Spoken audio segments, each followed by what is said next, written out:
নির্বাচন ছাড়া শাসনভার নিতে পারবে না ফিলিস্তিনি কর্তৃপক্ষ, শর্ত হামাসের। নিরাপত্তার নিশ্চয়তা ছাড়া এখনই ত্যাগ করবে না অস্ত্র। হোয়াইট হাউস থেকে খালি হাতে ফিরলেন জেলেনস্কি, ধর্ণা দিয়েও পেলেন না টমাহক ক্ষেপণাস্ত্র। মধ্যস্থতাকারী হওয়ায় সংঘাত বাড়াতে চায় না ওয়াশিংটন। আসন্ন ট্রাম্প পুতিন বৈঠক, গ্রেফতারি পরোয়ানা থাকায় রুশ প্রেসিডেন্টের ইউরোপের আকাশ পাড়ি দেয়া নিয়ে সংশয়। বেশ কয়েকটি দেশ থেকে পেতে হবে বিশেষ অনুমতি। আসসালামু আলাইকুম প্রিয় দর্শক, আপনারা সবাই কেমন আছেন? আশা করি সবাই ভালো আছেন এবং সুস্থ আছেন। যারা দেশ এবং দেশের বাইরে থেকে ভিডিওটি প্লে করছেন তাদেরকে অসংখ্য ধন্যবাদ। প্রিয় দর্শক, এক নজরে পুরো আন্তর্জাতিক বিশ্বের খবর দেখবো আমরা। চলুন কথা না বলে সরাসরি ভিডিওতে যাই। যদি ভিডিওটি ভালো লাগে অবশ্যই লাইক, কমেন্ট, শেয়ার এবং সাবস্ক্রাইব করে আমাদের সাথে থাকবেন।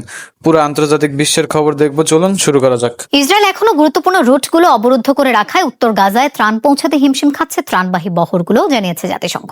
ভাঙাচোরা রাস্তার কারণেও বেশ বেগ পেতে হচ্ছে গাড়িগুলোকে। বিশ্ব খাদ্য কর্মসূচির এক মুখপাত্র জানান, উত্তর গাজার জিকিম ও এরেজ সীমান্ত এখনো বন্ধ থাকায় গাজা সিটিতে শুরু করা যায়নি খাদ্য বিতরণ। সেখানেই চলছে সবচেয়ে তীব্র মানবিক সংকট। যুদ্ধবিরতির পর প্রতিদিন গড়ে প্রায় 560 মেট্রিক টন খাদ্য গাজায় প্রবেশ করছে, তবে এটি এখনো প্রয়োজনীয় মাত্রার অনেক নিচে। জাতিসংঘ জানিয়েছে, ব্যাপক অপুষ্টি, গৃহহীনতা ও অবকাঠামো পুনরুদ্ধারে প্রতি সপ্তাহে প্রবেশ করতে হবে হাজার হাজার ত্রাণবাহী ট্রাক। পাল্টাপাল্টি হামলা অব্যাহত রয়েছে রাশিয়া ইউক্রেন ফ্রন্ট লাইনে। নতুন করে ইউক্রেনের আরো 8টি বসতি দখলে নেওয়ার দাবি জানিয়েছে রাশিয়া। গেল এক সপ্তাহে ইউক্রেনের সমরাস্ত্র তৈরির কারখানা থেকে শুরু করে বেশ কয়েকটি গুরুত্বপূর্ণ অবকাঠামো টার্গেট করে হামলা চালিয়েছে মস্কো। রুশ প্রতিরক্ষা মন্ত্রণালয়ের তথ্য মতে, ইউক্রেনের সামরিক, পরিবহন, বিদ্যুৎ ও জ্বালানি অবকাঠামো, গোলা বারুদের ডিপো সহ বেশ কয়েকটি স্থানে হামলা চালানো হয়েছে। পাশাপাশি ভূপাতিত করা হয়েছে কিয়েভের হাজারের বেশি ড্রোন।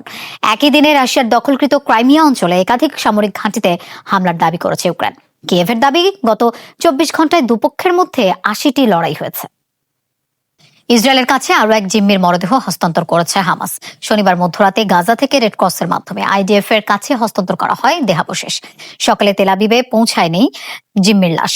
এই নিয়ে গাজায় থাকা 28 ইসরায়েলি জিম্মির মরদেহের মধ্যে 10টি পৌঁছেছে পরিবারের কাছে। হামাস জানিয়েছে, ধ্বংসস্তূপের নিচে চাপা পড়া মরদেহ উদ্ধারে তাদের ভারী যন্ত্রপাতি ও খনন সরঞ্জাম প্রয়োজন, যেগুলো না থাকার কারণেই বিলম্ব হচ্ছে। যদিও ইসরায়েলের দাবি, ইচ্ছে করে দেরি করছে হামাস। যুদ্ধবিরতি চুক্তির আওতায় জিম্মিদের মরদেহ ফেরত দিতে বিলম্ব হওয়ায় উভয় পক্ষের মধ্যে দেখা দিয়েছে বিরোধ। মাথায় গ্রেফতারি পরোয়ানা নিয়ে আকাশপথে কিভাবে হাঙ্গেরি যাবেন রাশিয়ার প্রেসিডেন্ট ভ্লাদিমির পুতিন? বুদাপেস্টে মার্কিন প্রেসিডেন্টের সঙ্গে আসন্ন বৈঠকের আগে উঠছে এমন প্রশ্ন। বিশ্লেষকরা বলছেন, হাঙ্গেরি যেতে হলে ইউরোপের আকাশসীমার কোনো বিকল্প নেই। তাই গ্রেফতার এড়াতে যেসব দেশের আকাশপথে প্রবেশ করবেন সেসব দেশ থেকে বিশেষ অনুমতি পেতে হবে ভ্লাদিমির পুতিনকে। মাথায় যখন ঝুলছে আইসিসির পরোয়ানা, তখন হিসাবটা একটু ভিন্ন রুশ প্রেসিডেন্টের জন্য। চলাফেরায় কষতে হয় বেশ অঙ্ক, থাকে না সর্বত্র যাওয়ার স্বাধীনতা। যেমনটা ভিনদেশে কোনো বৈঠক হলেই ফ্লাইট পথ নিয়ে আলাদাভাবে ভাবতে হয় ভ্লাদিমির পুতিনকে, কেননা আইসিসি সদস্যভুক্ত ও রোম স্ট্যাটিউটে স্বাক্ষরকৃত দেশগুলোতে থাকে গ্রেফতারের ভয়। কয়েক সপ্তাহের মধ্যেই হাঙ্গেরিতে মার্কিন প্রেসিডেন্টের সঙ্গে বৈঠকে বসবেন রুশ রাষ্ট্রপ্রধান। আর ইউরোপের আকাশসীমা এড়িয়ে বুদাপেস্টে পৌঁছানো কোনোভাবেই সম্ভব নয়। পুরো ইউরোপেই রয়েছে রুশ বিমানের নিষেধাজ্ঞা। তাই দেশগুলো থেকে বিশেষ ছাড় পেতে হবে ভ্লাদিমির পুতিনকে। বুদাপেস্ট যেতে হলে ইউরোপের আকাশসীমা পাড়ি দিতে হবে, সেটা পোল্যান্ড কিংবা স্লোভাকিয়া অথবা কৃষ্ণসাগর বা রোমানিয়াই হোক না কেন। যদি সেখানে পৌঁছাতে হয় তাহলে ফ্লাইটের অনুমতির জন্য ইইউ স্তরে অথবা জাতীয় স্তরে সিদ্ধান্ত নিতে হতে পারে। মস্কো থেকে বুদাপেস্ট পৌঁছানোর সবচেয়ে সহজ ও স্বল্পতম পথ নর্দার্ন রুট, যা বেলারুশ হয়ে পোল্যান্ড ও স্লোভাকিয়া দিয়ে হাঙ্গেরি পৌঁছানো। কিন্তু ইউক্রেন যুদ্ধ ঘিরে পোল্যান্ডের সাথে সাপে নেউলে সম্পর্ক রাশিয়ার। মনে করা হচ্ছে, রুশ ঘনিষ্ঠ স্লোভাকিয়া সরকার পুতিনকে আকাশসীমা ব্যবহারের অনুমতি দিলেও এমনটা করবে না ওয়ারশ। এক্ষেত্রে বিকল্প রুট হতে পারে কৃষ্ণসাগর ও রোমানিয়া হয়ে হাঙ্গেরি পৌঁছানো, কিন্তু এতেও সমস্যা আছে। স্বাভাবিক সময় হলে নর্দার্ন রুটই সবাই গ্রহণ করত, কিন্তু বিকল্প রুটে প্রথমে পূর্বে তারপর দক্ষিণে যেতে হবে। রুশ ভূখণ্ড দিয়ে কৃষ্ণসাগরে প্রবেশ করতে হবে, তারপর রোমানিয়া হয়ে হাঙ্গেরিতে যেতে হবে। এটি অনেক দীর্ঘ পথ, নর্দার্ন রুটের দ্বিগুণেরও বেশি সময় লাগবে। সাধারণত ইলিউশন 96 মডেলের উড়োজাহাজে সফর করে থাকেন রুশ প্রেসিডেন্ট, যা একটানা দীর্ঘ পথ উঠতে পারে। যে পথে অবলম্বন করুক না কেন, রিফুয়েলিং এর জন্য কোথাও থামতে হবে না ভ্লাদিমির পুতিনের আকাশযানটিকে। ইউক্রেন সংঘাত ঘিরে বহু নিষেধাজ্ঞার বেড়াজালে রাশিয়া, আর সেই যুদ্ধ থামাতেই হাঙ্গেরিতে আলোচনায় বসতে যাচ্ছেন রুশ প্রেসিডেন্ট পুতিন। তাই ধারণা করা হচ্ছে, শেষ পর্যন্ত হয়তো ঝুঁকিপ্রবণ দেশগুলোর আকাশসীমা ব্যবহারের অনুমতি পেয়ে যাবেন ভ্লাদিমির পুতিন। হোয়াইট হাউস থেকে খালি হাতেই ফিরলেন ইউক্রেনের প্রেসিডেন্ট ভলোদিমির জেলেনস্কি। অনেক প্রত্যাশা নিয়ে আবারও যুক্তরাষ্ট্রের কাছে ধর্ণা দিয়েছিলেন টমাহক ক্ষেপণাস্ত্রের জন্য, কিন্তু সাড়া দিলেন না ডোনাল্ড ট্রাম্প। কারণ হিসেবে মার্কিন প্রেসিডেন্ট ব্যাখ্যা করেন, মধ্যস্থতাকারী হিসেবে যুদ্ধের পরিধি বাড়াতে চান না তিনি। আবারও যুক্তরাষ্ট্রে ইউক্রেনের প্রেসিডেন্ট। হোয়াইট হাউস সফরে এবার ভলোদিমির জেলেনস্কির মূল এজেন্ডা ছিল টমাহক মিসাইল। 2 ঘন্টার বেশি সময় ধরে চলে বৈঠক। উপস্থিত ছিলেন দুই দেশের শীর্ষ কর্মকর্তারাও। শুরুতেই অত্যাধুনিক মিসাইলের জন্য নিজের আর্জি জানিয়ে দেন জেলেনস্কি। ট্রাম্প সরাসরি নাকচ না করলেও বুঝিয়ে দেন শিগগিরই কিয়েভের অস্ত্র ভান্ডারে যুক্ত হচ্ছে না 995 মাইল দূরত্বে আঘাতে সক্ষম টমাহক। তবে যুদ্ধ বন্ধে নিজের আন্তরিকতার দাবি করেন তিনি। I can't tell you what's bringing him. গতকাল প্রেসিডেন্ট পুতিনের সাথে 2.5 ঘন্টা ধরে কথা হয়েছে। আমার মনে হয় তিনি যুদ্ধ শেষ করতে চান। অনেক বিষয়ে বিস্তারিত আলোচনা হয়েছে। প্রেসিডেন্ট জেলেনস্কিও চান, এখন এটা বাস্তবায়ন করতে হবে। If you like trilateral doesn't matter. আমরা শান্তি চাই, কিন্তু পুতিন চান না। সে কারণেই তার উপর চাপ প্রয়োগ করা দরকার। আমরা দ্বিপাক্ষিক, ত্রিপাক্ষিক সব কাঠামোতেই আলোচনায় প্রস্তুত। আসল বিষয় হলো শান্তি স্থাপন। আমাদের নিরাপত্তা গ্যারান্টির জন্য অস্ত্র প্রয়োজন, মিত্রদের প্রয়োজন। Allies to decide where we বৈঠক শেষে সাংবাদিকদের প্রশ্নের জবাবে ইউক্রেনকে টমাহক দেয়া প্রসঙ্গে স্পষ্ট কিছু জানাননি ট্রাম্প। রাশিয়া ইউক্রেন দুই দেশের প্রতি এই মুহূর্তে যুদ্ধ বন্ধের আহ্বান জানান তিনি। আমি মধ্যস্থতাকারী। পরিস্থিতি খুব সহজও নয়। টমাহক খুব বিপজ্জনক অস্ত্র, ভয়ানক। আমি চাই এই যুদ্ধ শেষ হোক। এখনই যুদ্ধ থামিয়ে উভয় পক্ষের বাড়ি ফেরা উচিত। হত্যা বন্ধ করুন। যুক্তরাষ্ট্র সফরে আরেক দফা নিরাশ হলেও ডোনাল্ড ট্রাম্পের উপর আস্থা রাখতে চান জেলেনস্কি। ফলপ্রসূ আলোচনার দাবি করলেও অস্ত্রের নিশ্চয়তা না পাওয়ায় হতাশা আড়াল করতে পারলেন না ইউক্রেনের president. know that Russia has another position. They want আমরা যুক্তরাষ্ট্রের ওপর আস্থা রাখি, প্রেসিডেন্ট ট্রাম্পের ওপর ভরসা করি। তিনি চান যুদ্ধ বন্ধ হোক। আমাদের কার্যকর আলোচনা হয়েছে। আকাশ প্রতিরক্ষা ব্যবস্থা নিয়ে কথা বলেছি, কারণ এটা আমাদের জন্য গুরুত্বপূর্ণ। দূরপাল্লার বিষয়েও আলোচনা হয়েছে, কিন্তু এখনই কিছু বলতে চাই না, কারণ প্রেসিডেন্ট যুদ্ধের পরিধি বাড়াতে চান না। look, first we need ceasefire. ট্রাম্পের সাথে বৈঠকের পরই ইউরোপীয় নেতাদের সাথে কথা বলেন জেলেনস্কি। এর আগে বৃহস্পতিবার 2 ঘন্টার বেশি সময় ধরে পুতিনের সাথে ফোনালাপ করেন ট্রাম্প। জানান শিগগিরই হাঙ্গেরিতে সাক্ষাৎ করবেন রুশ প্রেসিডেন্টের সাথে। এর আগে গত আগস্টে পুতিনের আলাস্কা সফর নিয়ে অনেক প্রত্যাশা তৈরি হলেও কোনো ব্রেক থ্রু আসেনি সেবার। এখনই অস্ত্র ত্যাগে রাজি নয় হামাস। নিরাপত্তা ইস্যুতে গাজার অন্তর্বর্তী প্রশাসনের পাশাপাশি কাজ করতে চায় ফিলিস্তিনি স্বাধীনতাকামী সংগঠনটি। উপত্যকা পুনর্গঠনে পাশে থাকার কথা বললেও ফাতার নেতৃত্বাধীন কর্তৃপক্ষের হাতে শাসন ব্যবস্থা ছাড়ের বিষয়ে আছে আপত্তি। দাবি, নির্বাচনের মাধ্যমে গঠিত হতে হবে নতুন প্রশাসন। রয়টার্সকে দেয়া এক বিশেষ সাক্ষাৎকারে এসব কথা জানিয়েছেন হামাসের শীর্ষ নেতা মোহাম্মদ নাজ্জাল। গাজায় যুদ্ধবিরতি কার্যকর হলেও অনেক বিষয়েই ইসরায়েল ও হামাসের চাওয়া পাওয়ার মাঝে এখনো রয়ে গেছে বিস্তর ফারাক। যুক্তরাষ্ট্র অস্ত্র ফেলে দিতে হামাসকে বারবার চাপ প্রয়োগ করলেও এতে এখনো সম্মত হয়নি ফিলিস্তিনের স্বাধীনতাকামী সংগঠনটি। জিম্মিদের মরদেহ হস্তান্তর নিয়েও চলছে দ্বন্দ্ব। এমন পরিস্থিতিতে ব্রিটিশ সংবাদ সংস্থা রয়টার্সের ক্যামেরার সামনে এলেন শীর্ষ হামাস নেতা মোহাম্মদ নাজ্জাল। সেখানেই তিনি জানিয়েছেন গাজা নিয়ে গোষ্ঠীটির নানা পরিকল্পনার কথা। গাজায় অন্তর্বর্তীকালীন প্রশাসনের পাশাপাশি নিরাপত্তা নিয়ন্ত্রণে যুক্ত থাকতে চায় হামাস, অর্থাৎ এখনই অস্ত্র ত্যাগে রাজি নয় তারা, যা মার্কিন পরিকল্পনার পথে বড় বাধা। হামাসের নিরস্ত্রীকরণের বিষয়টি আলোচনার টেবিলে রয়েছে। দ্বিতীয় ধাপের বৈঠকে পর্যালোচনা করা হবে ইস্যুটি। সেখানে অবস্থান স্পষ্ট করব আমরা। অস্ত্র কার কাছে বা কেন দেওয়া হবে সেটিও গুরুত্বপূর্ণ ব্যাপার। আর কেবল হামাস নয়, ফিলিস্তিনে আরো সশস্ত্র গোষ্ঠী রয়েছে, তাই এটি একটি জাতীয় ইস্যু। অন্তত 3 থেকে 5 বছরের জন্য যুদ্ধবিরতিতে রাজি হামাস, জানান নাজ্জাল। এর মূল লক্ষ্য হলো গাজা পুনর্গঠন এবং সাধারণ মানুষের স্বাভাবিক জীবন ফিরিয়ে আনা। কেমন হবে ফিলিস্তিনের ভবিষ্যৎ তা নিয়ে আলোচনা চলবে যুদ্ধবিরতির মাঝেই। যুদ্ধবিরতিতে নতুন যুদ্ধের প্রস্তুতি নয়, আমাদের লক্ষ্য হলো এই সময়ে গাজা পুনর্গঠন করা, আর এতে কমপক্ষে 5 বছর সময় লাগবে। আমরা চাই ফিলিস্তিনি জনগণ কিছুটা স্বস্তি পাক, আর যুদ্ধবিরতি সবসময় 2 পক্ষের মাঝেই হয়, এক পক্ষ নয়। গাজার প্রশাসনিক ক্ষমতা ফিলিস্তিনি কর্তৃপক্ষকে দেয়ার বিষয়ে স্পষ্ট শর্ত দিয়েছেন এ হামাস নেতা। সাধারণ নির্বাচন ছাড়া হস্তান্তর করা হবে না দায়িত্ব। বিপুল পরিমাণ ধ্বংসস্তূপের মাঝে ইসরায়েলি জিম্মিদের দেহাবশেষ খুঁজছে হামাস সদস্যরা। অন্যদিকে জিম্মিদের মরদেহ ফেরত দিতে দেরি হওয়ায় হামাসকে চোখ রাঙানি দিচ্ছে নেতানিয়াহু সরকার। দাবি, ইচ্ছে করে দেরি করছে সশস্ত্র গোষ্ঠীটি। হামাসের পাল্টা দাবি, প্রয়োজনীয় যন্ত্রপাতির অভাবে বিলম্ব হচ্ছে উদ্ধার কাজে। মরদেহ লুকিয়ে রাখার অভিপ্রায় নেই তাদের। পুরো গাজা উপত্যকায় ঢেকে আছে ধ্বংসস্তূপের নিচে। দৃষ্টিসীমায় নেই কোনো অক্ষত স্থাপনা। টানা 2 বছরের আগ্রাসনে গাজা উপত্যকার এ হাল করেছে ইসরায়েলি বাহিনী। নিজেদের এই মানবতা বিরোধী কার্যক্রমের ফল ভোগ করছে তেল আবিব। গাজা উপত্যকার এই ধ্বংসস্তূপের পাহাড়ে খুঁজে পাওয়া যাচ্ছে না খোদ ইসরায়েলি জিম্মিদেরই মরদেহ। যুদ্ধবিরতি চুক্তি অনুসারে ইসরায়েলি জিম্মিদের মরদেহ ফেরত দিতে অঙ্গীকারবদ্ধ হামাস। তাই খড়ের গাদায় সুই খোঁজার মতোই ধ্বংসস্তূপের মাঝে মরদেহের সন্ধানে ব্যস্ত সশস্ত্র গোষ্ঠীটির সদস্যরা। দক্ষিণ গাজার খান ইউনিসে এক্সক্যাভেটর দিয়ে চলছে উদ্ধার কাজ। তবে এতে সন্তুষ্ট নয় নেতানিয়াহু প্রশাসন। তাদের দাবি, ইচ্ছে করেই দেরি করছে হামাস। এ নিয়ে হামাসকে চাপে রেখেছেন মার্কিন প্রেসিডেন্ট ডোনাল্ড ট্রাম্পও। Said they're going to behave. We're going to find out if they behave. তবে হামাসের দাবি, ধ্বংসস্তূপের নিচে চাপা পড়া মরদেহ উদ্ধারে ভারী যন্ত্রপাতি ও খনন সরঞ্জাম প্রয়োজন, যেগুলো না থাকার কারণেই হচ্ছে বিলম্ব। এছাড়া ইসরায়েলি বাহিনী নিয়ন্ত্রিত অঞ্চলেও রয়েছে বেশ কিছু মরদেহ। আমরা প্রযুক্তিগত সমস্যায় পড়ছি, তবে তা সমাধানে সর্বোচ্চ চেষ্টা করছি। হামাস যদি জীবিতদের ফেরত দিতে পারে, তবে মরদেহ রেখে লাভ কি? জিম্মিদের মরদেহ লুকিয়ে রাখার কোনো পরিকল্পনা হামাসের নেই। যুদ্ধবিরতি কার্যকরের পরপরই জীবিত 20 ইসরায়েলি জিম্মিকে মুক্তি দিয়েছিল হামাস। নিহত 28 জিম্মির মধ্যে 10 জনের দেহাবশেষ এরই মধ্যে পৌঁছেছে ইসরায়েলের মাটিতে।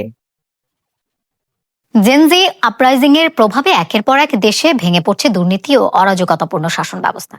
বাংলাদেশের পর গেল এক বছরে তরুণ প্রজন্মের বিক্ষোভ ছড়িয়েছে নেপাল, ইন্দোনেশিয়া, পেরু, মাদাগাস্কার সহ বেশ কয়েকটি দেশে। সোশ্যাল মিডিয়াকে বিক্ষোভের মূল হাতিয়ার হিসেবে ব্যবহার করছে জেনজিরা। ডিজিটাল প্ল্যাটফর্ম থেকে রাজপথ নেতৃত্বহীন এই প্রতিবাদে বৈচিত্র্যময় পন্থায় সোচ্চার হচ্ছে তরুণরা।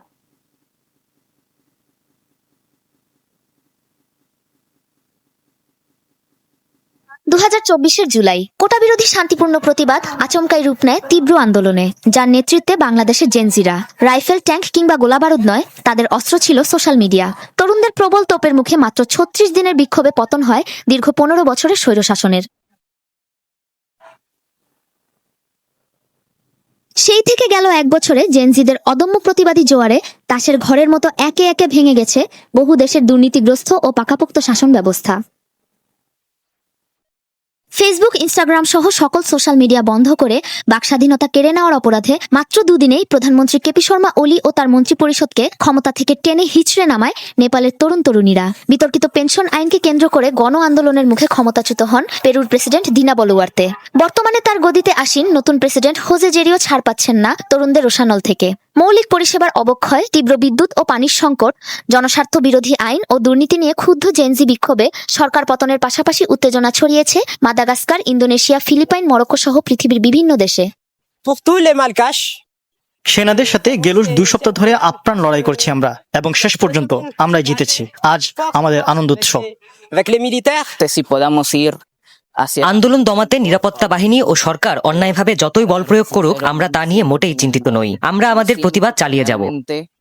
জেনজি আপরাইজিং এর প্রভাবে দুর্নীতির জঞ্জালমুক্ত হতে চাইছে বিশ্বের তরুণরা। প্রশ্ন উঠেছে, যে গতিতে এর ব্যাপ্তি হচ্ছে, অচিরেই কি এসব বিদ্রোহ রূপ নিতে পারে প্রায় 1.5 দশক আগের মধ্যপ্রাচ্য ও উত্তর আফ্রিকার দেশগুলোয় হওয়া আরব বসন্তের মতো প্রভাবশালী কোনো অভ্যুত্থানে?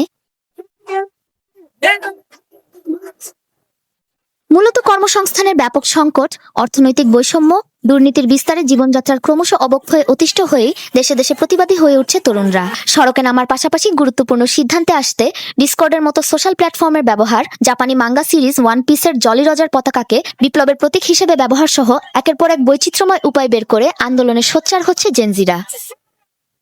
নেটোর প্রতি স্পেনের বিশ্বস্ততা নিয়ে প্রশ্ন তুলেছেন মার্কিন প্রেসিডেন্ট ডোনাল্ড ট্রাম্প। প্রতিরক্ষা ব্যয়ে সামরিক জোট নির্ধারিত নতুন লক্ষ্যমাত্রা মানতে রাজি না হওয়ার কারণেই মূলত মাদ্রিদের উপর চটেছেন তিনি। এমনকি শাস্তি দেওয়ার কথাও বিবেচনা করছেন। স্পেন তার দায়িত্ব ঠিকভাবে পালন করেনি। ন্যাটোর প্রতি বিশ্বস্ত নয় তারা।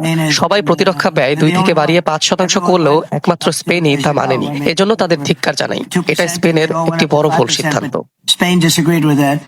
লাস ভেগাসে জুয়া খেলে $14 লাখ জিতেছিলেন মার্কিন গভর্নর। সম্প্রতি তার কর নথিতে মিলেছে এমন চাঞ্চল্যকর তথ্য। গেল বছর স্ত্রী ও বন্ধুদের সাথে লাস ভেগাসে বেড়াতে যান ইলিনয় অঙ্গরাজ্যের গভর্নর জেবি প্রিটজার। এক ক্যাসিনোতে ব্ল্যাকজ্যাক খেলে তিনি বিপুল এই অর্থ জেতেন। ঘটনা জানাজানি হলে প্রিটজারের প্রচার দফতর জানায় এই অর্থ তিনি দাতব্য কাজে দান করার পরিকল্পনা করেছেন। তবে 1 বছর পেরিয়ে গেলেও কেন সে অর্থ এখনো তারই কাছে রয়ে গেছে, সে প্রশ্নের উত্তর দেননি তিনি। কমপক্ষে $309 কোটি মূল্যের সম্পদ রয়েছে 2 মেয়াদের এই ডেমোক্র্যাট গভর্নরের। ফোর্বস ম্যাগাজিনের তথ্য অনুসারে হায়াত হোটেল সাম্রাজ্যের মালিক তিনি। যৌন হয়রানির অভিযোগের জেরে নিজের রাজকীয় পদবি ত্যাগ করার ঘোষণা দিলেন ব্রিটিশ রাজপুত্র প্রিন্স অ্যান্ড্রিউ। যৌন নিপীড়ক জেফ্রি এপস্টাইনের সাথে সম্পৃক্ততা, বিভিন্ন সময় নারীদের যৌন হয়রানি, চীনের গুপ্তচরের সাথে ব্যবসায়িক সম্পর্ক সহ বেশ কয়েকটি গুরুতর অভিযোগ রয়েছে তার বিরুদ্ধে। বিতর্কের মুখে পারিবারিক পদবি ডিউক অব ইয়র্ক আর ব্যবহার না করার সিদ্ধান্ত নিয়েছেন প্রিন্স। এর আগে 2022 সালে সামরিক রেজিমেন্ট প্রধানের দায়িত্ব থেকে সরিয়ে দেওয়া হয় তাকে।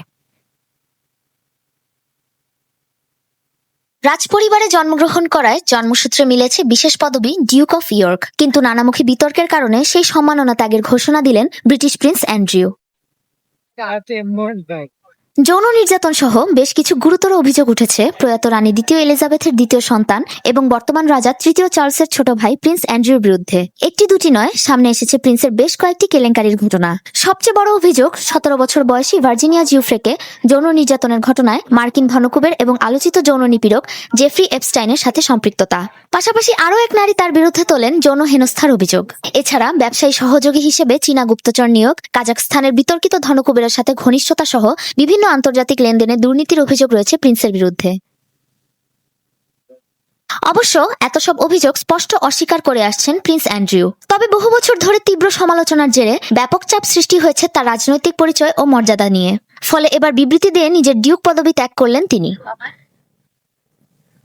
জন্মসূত্রে প্রিন্স থাকলেও মায়ের কাছ থেকে পাওয়া ডিউক উপাধি আর ব্যবহার করতে পারবেন না অ্যান্ড্রিউ। রাজকার্য পরিচালনায় অংশীদারিত্ব রদের পাশাপাশি যে কোনো গুরুত্বপূর্ণ অনুষ্ঠান ও কার্যক্রমে সীমিত করা হয়েছে তার উপস্থিতি।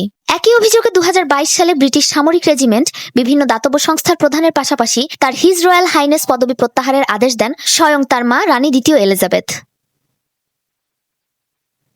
প্রিন্স অ্যান্ড্রিউ এর আগেও স্বেচ্ছায় নিজের পদবি প্রত্যাখ্যান করেন রানী দ্বিতীয় এলিজাবেথের কন্যা প্রিন্সেস অ্যানের সন্তানরা। প্রিন্স চার্লসের সাথে বিবাহ বিচ্ছেদের কারণে নিজের হার রয়্যাল হাইনেস উপাধি ছেড়ে প্রিন্সেস অফ ওয়েলস নামে পরিচিত হন প্রিন্সেস ডায়ানা। সবশেষ সাধারণ জীবনযাপনের প্রত্যাশায় ডিউক এবং ডাচেস অফ সাসেক্স উপাধি প্রত্যাখ্যান করেন প্রিন্স হ্যারি ও তার স্ত্রী মেগান মার্কেল। তীর ধনুক আর আতশবাজি ছুড়ে পুলিশের সাথে সংঘর্ষে জড়িয়েছে কলম্বিয়ার স্থানীয় নৃগোষ্ঠীর সদস্যরা। দেশটির রাজধানী বোগোটায় মার্কিন দূতাবাসের সামনে বিক্ষোভ করে কংগ্রেস অব দ্য পিপলস নামের একটি সংগঠন। মার্কিন প্রেসিডেন্ট ডোনাল্ড ট্রাম্পের বিতর্কিত বেশ কিছু নীতির বিরোধিতা করেন সংগঠনটির সাথে সম্পৃক্তরা। পুলিশের বাধার মুখে পড়লে এক পর্যায়ে তীর বিস্ফোরক আর আতশবাজি নিক্ষেপ শুরু করে তারা। এতে আহত হয় অন্তত 4 জন পুলিশ সদস্য। পরিস্থিতি নিয়ন্ত্রণে জলকামান নিক্ষেপ করে দেশটির আইন শৃঙ্খলা বাহিনী। এই ঘটনাকে অপরাধমূলক আখ্যা দিয়েছে কলম্বিয়া প্রশাসন। প্রিয় দর্শক, পুরো ভিডিও দেখার জন্য আপনাদেরকে অসংখ্য ধন্যবাদ। প্রিয় দর্শক, আন্তর্জাতিক ভিডিও পেতে আমাদের চ্যানেলটি অবশ্যই সাবস্ক্রাইব করে রাখবেন। আমরা সারা বিশ্বে যেখানে যা ঘটনা ঘটুক না কেন, ইনশাল্লাহ আমরা আপনাদেরকে সামনে তুলে নিয়ে আসার দেখানোর চেষ্টা করবো। ইনশাল্লাহ এরকম আরো আন্তর্জাতিক বিশ্লেষণমূলক এবং ডকুমেন্টারি ভিডিও পেতে আমাদের চ্যানেলটি অবশ্যই সাবস্ক্রাইব করে রাখবেন। আর ভিডিওর মূল্যবান মতামত অবশ্যই কমেন্ট বক্সে জানাবেন। সে পর্যন্ত সবাই ভালো থাকবেন, সুস্থ থাকবেন আর বাংলাদেশকে ভালোবাসবেন। আল্লাহ হাফেজ।